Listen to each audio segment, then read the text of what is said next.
शेरबहादुर कसैको निम्ति सबैले प्रयोग गर्न सक्ने मान्छे हुन्। नेपालभित्र अन्तर्राष्ट्रिय शक्तिहरूको द्वन्द्व खुला रूपमा अगाडि बढ्छ, यसमा कसैले भ्रम नपाले पनि हुन्छ। अब एमसीसीको प्रावधान अन्तर्गत अमेरिकन सेना आउँछ, यसमा कसैलाई मलाई शङ्का छैन। सायद अब कुनै पनि चाहिँ नबिकेको नखाएको मान्छे छ भने ऊ कसैलाई पनि शङ्का छैन। एमसीसी पारित भयो भने अमेरिकन सेना पस्छ, हैन? यो चाहिँ सबैले बुझेको कुरा हो। प्रावधानै त्यही छ, सम्झौतामा प्रावधानै त्यही छ। एमसीसी बोर्डलाई त्यो अधिकार दिएको छ, जो एमसीए नेपाल भन्ने यहाँ बनाएको छ नि, त्यो बोर्डलाई त्यो अधिकार दिएको छ। अब एउटा चाहिँ बाह्य शक्तिहरूको द्वन्द्व खुला रूपमा अगाडि बढ्छ, हैन? जो हामीले अफगानिस्तानमा देख्यौँ, जो इराकमा देखिरहेका छौँ, जो लिबियामा देखिरहेका छौँ, सिरियामा देखिरहेका छन्। किन आफ्नो बचाउमा त सबै आउँछ, त्यो इन्डिया पनि आउँछ र त्यो चाहिँ चीन नआउने कुरै भएन। किन भन्छ भने नेपालमा जति पनि यो फोहोर खेल भइरहेछ नि, त्यसको निशाना चीनै हो, त्यस कारणले त्यो नआउने कुरै भएन। अब यहाँनिर कस्तो हुन्छ भन्छ भने जस्तो पश्चिमा शक्तिहरू नेपालभित्र पस्दा इन्डियाले पनि त्यतिकै ठुलो चुनौती अनुभूति गर्छ भोलि। उनले त्यो बुझेका छन्। जस्तो उनीहरूको पश्चिमा सङ्घको सहकार्य त के हो भन्छ भने चीनलाई कमजोर बनाउने, चीनका विरुद्धमा सहकार्य हो। अब नेपालभित्र पश्चिमाहरू पस्यो भने हामीलाई पनि सिद्ध्याउँछन् भने त उनले त बुझेका छन्, किन त्यो निशाना त इन्डिया पनि हो। खालि अहिले के हो भन्छ भने चीनका विरुद्धमा आफ्नो पक्षमा लिनको निम्ति मात्रै चाहिँ इन्डियालाई के नहो मित्र हो जस्तो उनले प्रस्तुत गरेका छन्। उनको रणनीतिक तपाईँको टार्गेट इन्डिया पनि हो। मैले बारम्बार भन्छु नि, जस्तो यो वैश्विक जो लडाईँ ध्रुवीकरण छ नि, हैन, जो संसारभरिको ग्लोबल ध्रुवीकरण छ, यो विषय हेरेर आर्थिक मोर्चा मात्र हैन, हामीले बाहिर हेर्दाखेरि सरसर्ती त्यो व्यापारमा लडाईँ भएको जस्तो मात्रै देख्छौँ। त्यो आर्थिक लडाईँ पनि छ एउटा मोर्चा, एउटा राजनीतिक मोर्चाको लडाईँ पनि छ, हैन? जस्तो विश्वको चाहिँ राजनीतिक नेतृत्व कसले गर्ने, पावर सेन्टरको बन्ने विश्वको बन्ने छ, र तेस्रो सभ्यताको लडाईँ छ। अब यो तीनटै जोखिम मध्ये तपाईको के अरे चाहिँ आर्थिक चाहिँ जोखिम र सभ्यताको जोखिममा त इन्डिया पनि छ। ल व्यापारिक जोखिममा पश्चिमाहरूसँग मिल्यो होला चीनको रिसले, हैन? अरू जोखिम त इन्डियाले पनि बेहोर्छ। त्यसकारणले इन्डियन र चाइनिजहरूको यहाँ ध्रुवीकरण हुन्छ, मैले त्यस्तो बुझ्छु दीर्घकालीन हिसाबले। अमेरिकनहरू नेपालमा चाहिँ बलियो हुन् भन्ने इन्डियन पनि चाहन्नन्। चीनका विरुद्ध उनीसँग साझेदारी गर्न चाहन्छन्, तर नेपालभित्र अमेरिकनहरूको नियन्त्रण हुने र आफू चाहिँ तपाईको कमजोर भएर असुरक्षित हुने त्यो चाहना इन्डियनको पनि छैन। त्यसैले तपाईले भनेको जस्तो एक खालको ध्रुवीकरण अब सुरु हुन्छ, यहाँको भूराजनीतिभित्र एक खालको ध्रुवीकरण सुरु हुन्छ। अब यसमा चाहिँ तपाईको जस्तो एमसीसी जस्ता कुनै विषयवस्तु आए यताउति गरे भने त्यो रिएक्सन प्रतिक्रिया अर्को देशले दिन्छ कि दिन्न भन्ने कुरा यो छलफल गर्ने विषय नै होइन। किन भन्छ भने तिब्बत टुक्र्याउने योजनामा उनीहरू आउने हो, अनि चीनले चाहिँ तपाईको त्यसको रिएक्सन दिन्छ कि दिन्न, रुसले दिन्छ कि दिन्न भने त यो त सोच्ने विषय नै होइन नि। जस्तो चीनको कुरा मात्र होइन, हिजो 3 दिनको अगाडि कुरा हो, यो मध्य एसियाली देशहरूको एउटा चाहिँ भेला भइरहेछ, सुरक्षा सम्बन्धी मुद्दामा एउटा भेला भइरहेछ। रसियन विदेश मन्त्रीले त्यहाँ बोले अस्ति भर्खरै 3 दिन अगाडि मात्रै, इन्डो पेसिफिक रणनीति चीनलाई नियन्त्रण गर्ने र रुसलाई कमजोर बनाउने योजनाबाट आएको हो। उनले आफ्नो डकुमेन्ट्समा स्पष्ट रूपले भनेका छन् भनेर त्यो विदेश मन्त्रीले भने, अस्ति मात्रै पनि भने। अब एमसीसीको विषयमा 2 वर्ष अगाडि इन्डियामा भएको जो रायसीना डायलग जो वर्षमा हुन्छ, त्यसमा रुसी विदेश मन्त्रीले प्रष्टैसँग भनेका छन् यो चीन घेर्न ल्याइएको रणनीति हो, चीन घेर्ने रणनीति हो भनेर उही बेला प्रष्ट भनेका छन्। कोही पनि अनभिज्ञ छैनन्। त्यसकारण यसको असर नेपालमा पर्छ। तर अब हामीले हेर्ने के हो त भन्छ भने जस्तो यो अँध्यारो उज्यालो पाटो हेर्दा तपाईँ वर्षौँदेखि भन्नुहोस् न दशकौँदेखि यस्ता अपराधीहरू अथवा चाहिँ यस्तो षड्यन्त्र देशका विरुद्धमा हुँदै आएको यो त गाँजिएको छ। यो चारैतिर चाहिँ तपाईको यसले त जटिल रूपमा घेरेको छ, गाँजिएको छ। अब यो सम्पूर्ण रूपमा चाहिँ तपाईको समाप्त हुनुको निम्ति, यो छिन्न भिन्न हुनुको निम्ति यो सङ्कट अझै बढ्छ। मैले त्यही कारणले भने हौ, किन यो सर्लक्क हामीले कामना गरेर, हामीले भनेर, हामीले अनुरोध गरेर, छलफल गरेर हैन यो सङ्कट समाधान हुने विषय होइन। त्यसकारणले गर्दाखेरि यो साफ हुनुको निम्ति पनि एउटा अर्को घोर सङ्कट, अझ ठुलो सङ्कटको एउटा चरण हामीले पार गर्नै पर्छ, हैन? अब हामीले त्यो सङ्कटको चरणसँग अगाडि बढ्दै जुझ्न सकेनौँ भने एउटा खतरा के हो भन्छ भने जस्तो भन्नुहोस् न, इतिहासमा यो ठुलो चाहिँ एउटा ठुल्ठुला शक्तिहरूको टक्राउको बिचमा चाहिँ धेरै देशहरूको नक्सा घुमेको छ, धेरै नयाँ नक्सा बनेका छन्। जस्तो पहिलो विश्वयुद्धले पोल्यान्ड जन्मायो, पोल्यान्ड थिएन, पोल्यान्ड जन्मायो। दोस्रो विश्वयुद्धले इजरायल जन्मायो, हैन? अब तेस्रो पटक त्यस्तै युद्ध भयो भने अथवा त्यस्तै लडाईँ भयो भने कयौँ देशहरूको नक्सा समाप्त हुन्छ भोलि। अब त्यो खतरा पनि हामी झेलिरहेका छौँ। र यो सङ्कटबाट सधैँको निम्ति पार पाउने सम्भावना पनि हामी बोकिरहेका छौँ। अब यो सम्भावना मैले कहाँ लगेर जोड्न खोजेको हुन्छ भने एउटा त होला एउटा शक्तिको रूपमा कङ्क्रिट हुनुको निम्ति ठोस हुनुको निम्ति समय लाग्छ, हर चिज लाग्छ हैन। अहिले यत्रो चाहिँ सारा चिज आउँदाखेरि त मान्छे यस्तो अस्तव्यस्त छ, सङ्गठित हुन सकिरहेको छैन।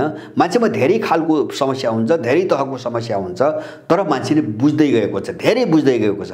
एउटा त नेपालभित्रकै तपाईँको मान्छेको मनोविज्ञान अब यिनको पक्षमा छैन, ठ्याक्कै उल्टिसकेको छ। अर्को योभन्दा महत्त्वपूर्ण पाटो के हुन्छ भने जो विश्वको जो ध्रुवीकरण हो नि, त्यो ध्रुवीकरण चाहिँ नेपालमा सङ्कट उत्पन्न गर्ने शक्तिहरूको विरुद्धमा चाहिँ अगाडि बढिरहेको छ। उनीहरूको तीव्र रूपमा पतन सुरु भइरहेको छ। जस्तो अफगानिस्तान भनेको दोस्रो भियतनाम हो। भियतनाममाथि लडेर त्यत्रो सैनिक मराएर अमेरिका भाग्नु पर्यो।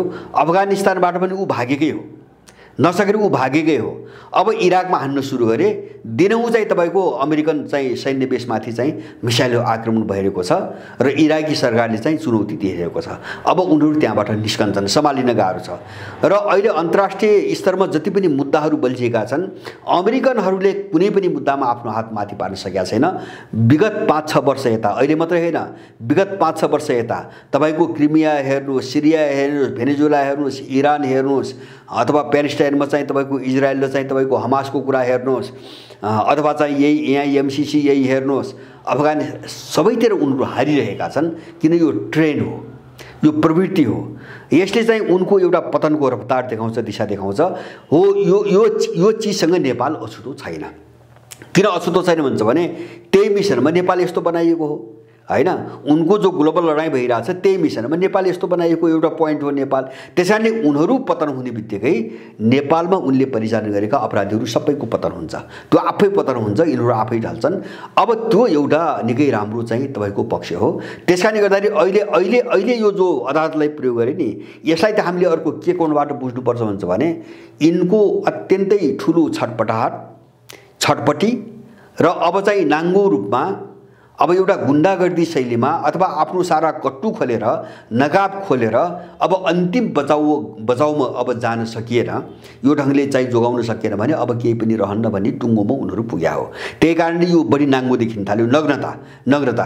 यसले यिनीहरू कति कमजोर हुँदै गएछन् भन्ने कुरा देखाउँछ हैन। जस्तो अदालत नाङ्गिने, अर्को नाङ्गिने हैन, आफ्नो मर्यादा सबै तोड्ने भने त के हुन्छ भने जस्तो यहाँ त अब त के भयो हुन्छ भने अदालतको निर्णय हेर्नु भने अब यो अहिलेको व्यवस्था पनि छैन, संविधान पनि छैन, संसद पनि छैन, लोकतन्त्र भन्दै यो पनि छैन। त्यो त सबै एउटाले सिज गरिसक्यो हैन। बाहिर बोक्रोमा छ, संविधान पनि छैन। जब संविधानमा प्रावधान नभएका कुराहरू धमाधम अदालतले निर्णय गर्छ हैन, त्यसमा भएका कुराहरूलाई व्याख्या गरेर गर्ने निर्णय एउटा हो। हुँदैन भएका कुराहरूलाई जब निर्णय गर्न थाल्छ भने अब चाहिँ तपाईँको संसद पनि छैन, सबै चिज अन्त्य भइसकेको छ। अहिले यो विधिवत रूपमा तपाईँको देखेन मात्रै बाँकी हो, औपचारिक रूपमा देखेन मात्रै बाँकी हो। यो उनीहरूभित्रको सङ्कट हो, हामीले यो बुझ्नुपर्छ। उनीहरूभित्र सङ्कट कति गहिरो भयो र उनीहरू अन्तिम रूपमा आफ्नो शक्ति कसरी लगाउन खोजिरहेका छन् भन्ने कुरा यसले देखाउँछ। यसलाई मैले नराम्रो मान्दैन र यो चरण नझेलिकन, यो एउटा चरण चाहिँ तपाईँको पार नगरिकन नेपालमा यो सफा परिदृश्य पनि देखिँदैन। हामीले बढी आदर्शवादी भएर अब यो भित्रको जटिलता, यो राजनीतिक लडाइँ, विभिन्न फ्याक्टरहरूको लडाइँ र यसले चाहिँ तय गर्ने घुमाउरो बाटो हैन, रूप परिवर्तनको बाटो हामीले नबुझेर हामीले सस्तोमा कुरा गर्नु पनि हुँदैन। मैले एउटै पहिले पनि तपाईँसँग भनेको थिएँ होला, अब यो यिनको पतनसम्मको गन्तव्यको बाटो के हुन्छ त्यो जिगज्याग पनि हुनसक्छ। त्यो भने जस्तो तपाईँ यहाँबाट कोठामा जान थाल्नुभयो भने अब कहिले एउटा रुटको गाडी पक्ड्नुहुन्छ, त्यो पाउनु भएन भने अर्को रुटको पक्ड्नुहुन्छ, त्यो पाउनु भएन भने अर्को रुटको पक्ड्नुहुन्छ। रुट त फरक हुन्छ नि, रुट त फरक हुन्छ तर तपाईँ जाने तपाईँको कोठामै हो, गन्तव्य एउटै हुन्छ। त्यसैले मैले भने नि जस्तो केपी ओलीकै पालामा यो सबै भताभङ्ग सङ्कटकालका कुराहरू पनि धेरै आए, त्यो प्रयास नभए पनि होइन हैन। तर उनीहरूभित्रको सन्तुलनले त्यो गर्न सकेन। नसकेपछि अब चाहिँ रुट परिवर्तन गरे उनले, दोभो अगाडि सारे हैन। हुनसक्छ अब यो पनि असफल होला, उनले अर्को रुट परिवर्तन गर्छन्, अदालत चाहिँ अगाडि सार्छन्। तर उनको गन्तव्य, उनको अन्तिम विश्राम बिन्दु भनेको उनको पतन नै हो र त्यो सङ्कटकालकै रूपमा हो भोलि हैन। जस्तो यो समाधान अब एउटा स्वाभाविक प्रक्रियाबाट छैन भने त्यो त सङ्कटकालमै जानु पर्यो। त्यसकारणले गर्दाखेरि उनको बाटो चाहिँ अराजकता र चाहिँ अनिष्टकै बाटो हुन्छ एक चरण, र त्यसको अन्तिम निष्कर्ष यिनीहरूको पतन नै हुन्छ। यसलाई यिनीहरूले रोक्न सक्छन् भन्ने मलाई कतै पनि विश्वास छैन। के तब सेना चलाउन सक्ने अधिकार प्रावधान पनि अब कटौती भएको हो कि यसलाई चाहिँ कसरी लिन सकिन्छ? होइन, जस्तो सेना चलाउन सक्ने, जस्तो अहिले सेनाको परमाधिपति राष्ट्रपति भनिएको छ होइन। अब यो जो संसद बोलाउने जो अधिकार बाँडफाँड दुईतिर गर्यो नि, यसले के देखिन्छ भन्छ भने राष्ट्रपतिलाई कमजोर बनाउँदै जाने प्रक्रिया सुरु भयो होइन, अथवा सत्ता उनको हातबाट खोसेर अन्त स्थानान्तरण गर्ने प्रक्रिया सुरु भयो। र दोस्रो कुरा चाहिँ सर्वोच्च अदालतले जो शेरबहादुरको नियुक्ति गर्यो त्यो तपाईको हेर्दाखेरि भोलि संविधानको अब व्याख्या गरेर सेनाको हकमा पनि यस्तै चाहिँ निर्णय अब गर्दैनन् भन्न सक्ने अवस्था रहेन हैन। जस्तो अब संविधानै नमानेपछि त जे पनि त गर्न सक्ने भए, संविधान नै नमान्ने हो, संविधानमा भएको प्रावधानै हुँदै नभएको प्रावधान समातेर अब हुँदै नभएको प्रावधान को त अन्तर्गत निर्णय गर्ने हो भने त अब भोलि त निर्णय त जे पनि हुन सक्ने भयो हैन। त्यसकारणले यसको चित्र यसै हुन्छ भन्न मैले सक्दिनँ हैन, यसै हुन्छ भन्न सक्दिनँ। तर एउटा चीज के हुन्छ भने मलाई लाग्छ तपाईले जो उठाउनु भयो त्यसको निम्ति यिनको पहिलो प्राथमिकता महाभियोग हुन्छ। उनले के बुझाएछन् भन्दाखेरि राष्ट्रपति हाम्रो मिसनको अनुकूल हुँदैन भन्ने उनीहरूलाई थाहा छ। अब बाधक भने चाहिँ राष्ट्रपति होइन, अबको एकदम अब उनीमाथि महाभियोगको कुरै त्यसैबाट आछ। जबकि सुन्नुहोस् है, विद्यालय राम्रो काम गरेकै छैनन्, त्यो हामीलाई कुनै शङ्का छैन हैन। देशको केपीले जे सिफारिस गरे त्यही गरिन् हैन। अब जस्तो हामी जस्ता मान्छेलाई त चरम घृणा कहाँ लाग्यो भन्छ भने अब इन्डियनलाई नागरिकता दिनको निम्ति अध्यादेश जारी गरे, कमसेकम त्यहाँ गइसकेपछि त्यो चाहिँ अन्तिम हस्ताक्षर गर्नुभन्दा अगाडि यो पुनर्विचार गरेर त भन्नु पर्यो नि हैन। अब एमालेकै झोली जस्तो भएर चाहिँ देशविरुद्ध उनले काम गरेन्, यो सब हामीले बुझेका छौँ, यो सबै हामीले बुझेका छौँ। तर हाम्रो नजरमा राष्ट्रपतिको एउटा छवि छ हैन। अब उनका बीचको चाहिँ तपाईको सरकारको कुरा अर्कै छ। त्यसकारणले अब राष्ट्रपति उनको अनुकूल हुँदिनन् भोलि हैन, त्यो पद उनीहरूको निम्ति अनुकूल हुँदैन। त्यसकारणले उसलाई साइड लगाउने एउटा अभियान अन्तर्गत नै महाभियोगको कुरा आएको हो। जबकि यिनीहरूलाई के थाहा छ भन्छ भने मन्त्री परिषदले भोलि शेरबहादुरले गरे पनि त्यही गर्नु पर्ला। मन्त्री परिषदले गरेको निर्णय राष्ट्रपतिले हस्ताक्षर गर्नुपर्छ हैन, किन उनीहरू चाहिँ तपाईको नोमिनल खालको पद हो हैन, हस्तक्षेप गर्न पाइन्न, संविधानले त्यही भनेको छ। जस्तो अस्ति शेरबहादुरले अब यो संविधानको धारा नखोले हुनाले म शपथ ग्रहण गर्दिन भने राष्ट्रपतिले सच्याउनु त पर्यो नि, संविधानको धारा त थप्नु पर्यो हैन। जबकि शेरबहादुर देउबा चाहिँ प्रधानमन्त्री भएकै थिएनन् हैन, थप्दिन भन्न पनि त सकिन्थ्यो हैन। गाह्रो छ, त्यसकारणले मन्त्री परिषदले जे निर्णय गर्यो राष्ट्रपतिले त्यसलाई खुला रूपमा अड्काउने, च्यालेन्ज गर्ने अथवा चाहिँ तपाईको रद्द गर्ने चाहिँ तपाईको अधिकार छैन, संविधानले दिएको छैन। त्यसकारणले अब सरकारले जे निर्णय गर्यो उनले त्यही चाहिँ सदर गरेको हो।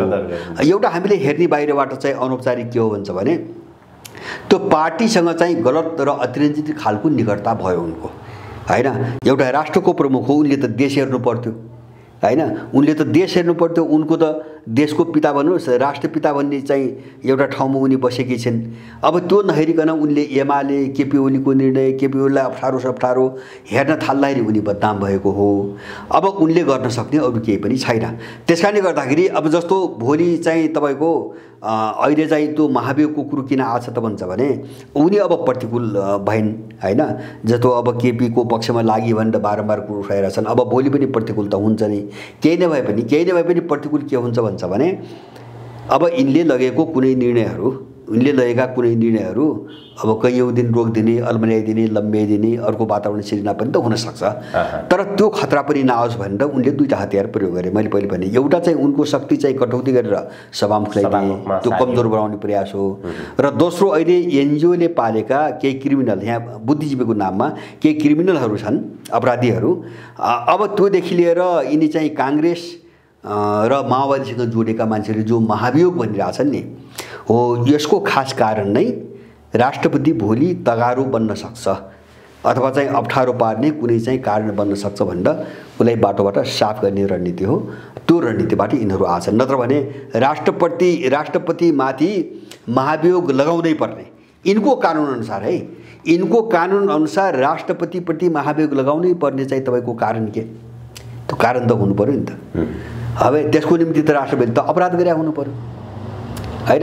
अब ओलीलाई सहानुभूति राख्ने भने त अनौपचारिक कुरा भयो होइन, अनौपचारिक कुरा भयो होइन। जस्तो अब केपीले चाहिँ लग्या प्रस्ताव 15 मिनटभित्र चाहिँ हस्ताक्षर गरिदिने होइन, अरूका चिजहरू चाहिँ घन्टौँ झुलाइदिने आदि इत्यादि कुराहरू, यिन त चाहिँ तपाईँको अनुमानका कुरा भए, यिनी चाहिँ भावनाका कुरा भए। कानुनी रूपमा राष्ट्रपतिलाई महाभियोग लगाउनै पर्ने चाहिँ कारण के छ, त्यो त प्रश्न हुनु पऱ्यो नि। कारण केही पनि छैन, केही पनि छैन। उनले किनारा लगाउनु खोज्या हो। यो लडाइँ चर्किन्छ। अब मैले बुझेँ नि, यो लडाइँ चर्किन्छ। अब यो लडाइँ चर्किने कहाँ हुन्छ भने नेपालभित्रको त्रिकोणात्मक जो शक्ति सन्तुलन छ नि, अब यसको दबाव चाहिँ नेपालमा चाहिँ देख्न सुरु हुन्छ अब होइन। जस्तो चाहिँ लडाइँ त चाहिँ अन्तर्राष्ट्रिय शक्तिहरूको, जस्तो तपाईँले सुरुमा भएको इन्डियन, सिनो रसियन र युरो अमेरिकन, अब यो शक्तिको चाहिँ एउटा टक्राउ अब महसुस हुन सुरु गर्छ नेपालभित्र। त्यो अलिपछि गएर एउटा प्रष्ट रूपमा सबैले देखिने गरी बाहिर प्रकट हुन्छ। अब त्यसको सामना कसरी गर्ने भनेर हामी जाने कुरा हो। सबै नेपालीहरूले त्यो अनुसार सोच बनाउने कुरा हो। केही व्यक्तिहरूले कस्तो प्रकारको हल्ला फिजाइरहेका छन् भने अबको 1 महिनापछि फेरि पनि प्रधानमन्त्रीमा ओली नै हुनेछन् भन्ने खालको हल्ला फिजाइरहेका छन् भने अब माधवहरू चाहिँ कहाँ उभिन्छन्? भीम रावलहरूको सङ्केत ओलीपट्टि नै हो भन्ने खालको देखिएको छ। यी बीचको घटनाक्रमलाई छोटकरीमा मात्र हामी होइन, यस्तो छ। अब 1 महिनापछि ओली फर्किने नहुने, म त्यो अब चाहिँ अलिकति काल्पनिक चिजमा म त्यता जान चाहन्न। मैले बुझेको र मैले भन्न सक्ने कुरा के हो भन्छ भने, जस्तो भन्नुहोस् न, अब दलालको न आफ्नो विचार हुन्छ न राजनीति, एउटा चाहिँ हामीले बुझ्ने, उसलाई जसले पनि प्रयोग गर्छ एउटा कुरा। दोस्रो कुरो विदेशीहरूको के हो भन्छ भने एउटा दलालबाट भएन अर्को प्रयोग गर्छ, हुँदै आएको त त्यही हो। जस्तो ओलीबाट भएन शेरे खडा गरे, अब शेरबहादुरबाट हुँदैन अर्को पात्र पनि अगाडि ल्याउन सक्छन्, स्वतन्त्रै नाममा पनि अर्को पात्र ल्याउन सक्छन्। किन अब निर्णय गर्ने त अदालत भइगयो होइन, उसको निर्णयबाट आउनु पर्यो, संसदबाट त हुँदैन। भनेपछि अब भोलि अथवा प्रचण्ड आउलान्, यसलाई मैले अस्वाभाविक देख्दैन होइन, अस्वाभाविक देख्दैन। को आउँछ मैले भन्न सक्दैन। अब माधव नेपाल र केपीको सम्बन्ध के हो भन्छ भने, अब अहिलेको परिस्थितिमा मैले पहिले पनि भनेको थिएँ, एमालेका धेरै व्यक्तिहरू जो माधव नेपालतिर लागे उनको लडाइँ केपीसँग ओलीसँग हो। तर उनीहरू जस्तो अहिले एमालेभित्र फुटेर अर्को पार्टी मात्रै बनाउने कुरा छैन, त्यहाँभित्र त फुटेर काङ्ग्रेस र माओवादीलाई सघाउने कुरा पनि जोडिएको छ। त्यस कारणले त्यो बाटोमा गइकन पार्टी फोडेको होइन, तपाईँको त्यो धब्बा चाहिँ लगाउने पक्षमा छैनन्। र माधव नेपालसँग मैले पहिले पनि भनेको थिएँ, माधव नेपालसँग अहिले जो 23 जना हस्ताक्षर गरेका छन् उनीहरूमध्ये मलाई लाग्छ आधाभन्दा बढी मान्छे माधव नेपालसँग रहन्नन्, एउटा कुरा रहँदैनन्। अब दोस्रो कुरा मैले तपाईँसँग मैले भनेको थिएँ, मैले धेरै पटक के दोहोऱ्याएको छु भन्छ भने, स्वयं माधव नेपाल पनि न्यू खोजेर अलग्गै जानुपर्छ, अलग्गै पार्टी बनाउनुपर्छ भन्ने मानसिकतामा जाँदैनन् सितिमिति। उनको प्राथमिकता पनि बार्गेनिङ गर्नमै हुन्छ, केपीलाई कन्ट्रोलै गर्नुपर्नेमा हुन्छ। उनी र केपी ओली सजिलोसँग छुट्टिने सम्भावना मैले देख्दैन, सजिलोसँग है, कुनै एउटा पक्षबाट होइन। दुईटै पक्ष चाहिँ अब छुट्टिनै हुन्न भन्ने पक्षमा छन् अथवा त्यो समस्यामा छन् मैले भन्न सक्दिनँ। तर ती दुई मध्ये कुनै एउटा पात्र होइन, जस्तो एउटा छुट्टै पार्टी बनाउनु, जस्तो यस्तो हुँदाखेरि त तपाईँ जस्तो मान्छे बस्दैन, के छ र त्यहाँ त त्यत्रो दुश्मनी भइसक्यो होइन। त्यसरी जस्तो अहिले शेरबहादुरलाई प्रधानमन्त्री बनाउने अब निर्णायक कारण त माधव नेपाल पनि, त्यो त दुनियाँले बुझिया छ, उनको हस्ताक्षर शेरबहादुर भयो। अब केपी ओलीसँग सम्बन्ध हुनु पनि थाहा छ। तर उनीहरूलाई सहज ढङ्गले दुई कित्तामा के कारणले लाग्दैन भन्छ भने, त्यो कारण हो दासढुङ्गा। मदन भण्डारी मार्नमा को मिलेको थियो भन्ने कुरो त्यहाँभित्रका केही मान्छेहरूलाई थाहा छ, सबै थाहा छ। र जो त्यो घटनामा मतियार थियो त्यो भोलि नराम्रोसँग चाहिँ समाप्त हुन्छ, किन यिनी कुराहरू उठ्छन्। हिजो एमाले फुट्दाखेरि पनि यस्ता धेरै चिजहरू उठाएको थिए भित्र होइन, उनका आन्तरिक कुराहरू धेरै बाहिर आए, यिनी कुराहरू धेरै भोलि बाहिर आउँछन्। त्यसैले त्यो जोखिम मोल्न सक्ने हालतमा उनीहरू छैनन्। जो संलग्न छ त्यो जोखिम मोल्न सक्ने हालतमा छैनन्। र यस्ता थुप्रै घटनाहरू जोडिएका छन् उनीहरूसँग। किन भन्छ भने त्यो पनि त एउटा अपराधीहरूको सञ्जाल हो। एमाले भने पनि त अपराधीको सञ्जाल हो, माओवादी मात्रै होइन, काङ्ग्रेस पनि अपराधीहरूकै सञ्जाल हो। त्यस कारणले एउटा अपराधी अर्कोको आक्रमणबाट जो चाहिँ तपाईँको नोक्सानी बेहोर्नुपर्ने जो चुनौती भोगिरहेको छ नि, यो सबैलाई हेरेर यिनीहरूले हिसाब किताब गरिरहेका छन्। यो सबैलाई हेरेर यिनले हिसाब किताब गरिरहेका छन्। त्यस कारणले अब अहिले चाहिँ होला केपीको अहिलेको पछिल्लो टोन हेर्दाखेरि माधव नेपाललाई धकेल्नै पर्छ भन्ने खालको मानसिकता देखिया छ होइन। अब यति गर्दा गर्दै पनि मलाई लाग्छ माधव नेपाल सजिलरी होइन टाढा जाने मानसिकतामा आउँदैनन्। किनभने चाहिँ मैले बुझेको उनलाई चुनौती के हो भन्छ भने दासढुङ्गाको हत्यापछि 15 वर्ष चाहिँ पार्टी महासचिव भएर एकलौटी चलाएका उनी हुन्। उनी प्रधानमन्त्री पनि भए र अब त्यो हत्याको सन्दर्भमा बनेका जति पनि आएका रिपोर्टहरू हुन् सबै दबाउने व्यक्ति माधव नेपाल हुन्। यो दुनियाँले बुझेको छ हैन। त्यो दोष अरूलाई दिन मिल्दैन, किन पार्टी महासचिव पनि उनी हैन, अब सरकारको प्रधानमन्त्री पनि उनैले बनाएको आयोगले रिपोर्ट दिएको छ, तुलाधर आयोगले दिएको छ, ओली आयोगले दिएको छ। त्यो रिपोर्टहरूलाई दबाएर बाहिर चाहिँ आउन नदिने पनि उनी भनेपछि यो सबै प्रश्न उठ्छ भोलि। त्यस कारणले यो सबै खतराबाट उनीहरू जोडेको हुनाले उनीहरूको विभाजनलाई त्यति सहज ढङ्गले हामीले बुझ्नु हुँदैन। यद्यपि उनीहरू जुटेर बस्ने ठाउँ छैन, त्यो ठाउँ मैले देख्दैन। यस्तो हुँदा पनि जुटेर बस्छन् भने त तिनी राजनीतिक मूल्य मान्यता नैतिकता केही पनि नभएकै मान्छेहरू हुन्। र मलाई लाग्छ यस्ता केही परिवेश र समस्याहरू नभइदिएको भए अहिले मात्रै होइन, उनीहरू चाहिँ तपाईँको 1 वर्ष अगाडि नै फुट्थे। किन यो खेल त 1 वर्ष अगाडिदेखि चल्दै आएको छ हैन। अब उनीहरू चाहिँ 1 वर्ष अगाडि नै आफ्नो आफ्नो बाटो तय गर्दै इतिहासमा भएको नि त। जस्तो 56 सालमा त वामदेवसँग फुटेकै हुन् नि हैन, सहज ढङ्गले फुटेकै हुन् नि। त्योभन्दा अगाडि पनि त यस्ता घटनाहरू भएका हुन्। अब त्यसकारणले गर्दाखेरि अब यो प्रक्रियालाई चाहिँ उनको अगाडिको जो विकासको प्रक्रिया हो, उनको आफ्नै चरित्र के हो, अवस्था के हो, एउटा त्यो पाटो। त्यसपछि यिनलाई चलाउने शक्तिहरूको खेल कस्तो हुन्छ, गेम के हो, उनले गोटी कसरी जान्छन्, त्यो कुरा धेरै हेरेर मात्रै निर्धारण गर्न सकिन्छ। तर चाहिँ एउटा मैले चाहिँ अन्तिममा जोड दिन खोजेको, उनीहरू नराम्रोसँग सङ्कटमा फस्दै गएका छन्। अबको मुख्य प्रवृत्ति भनेको उनको बिचमा लडाइँ हो। त्यो लडाइँ हिजो चाहिँ तर्क वितर्कमा आधारित थियो, अब त्यो लडाइँ सडकमा पुगेको छ। अब त्यो सडकमै पुगेको छ। मलाई लाग्छ यस्ता खालका मुठभेड हानमारका घटनाहरू अगाडि बढ्छन् र यो एउटा केही कालखण्डपछि अब यसको टुङ्गो लाग्छ, यो सदाको निम्ति विसर्जन हुन्छ भन्ने चाहिँ मेरो मोटामोटी बुझाइ चाहिँ त्यही छ।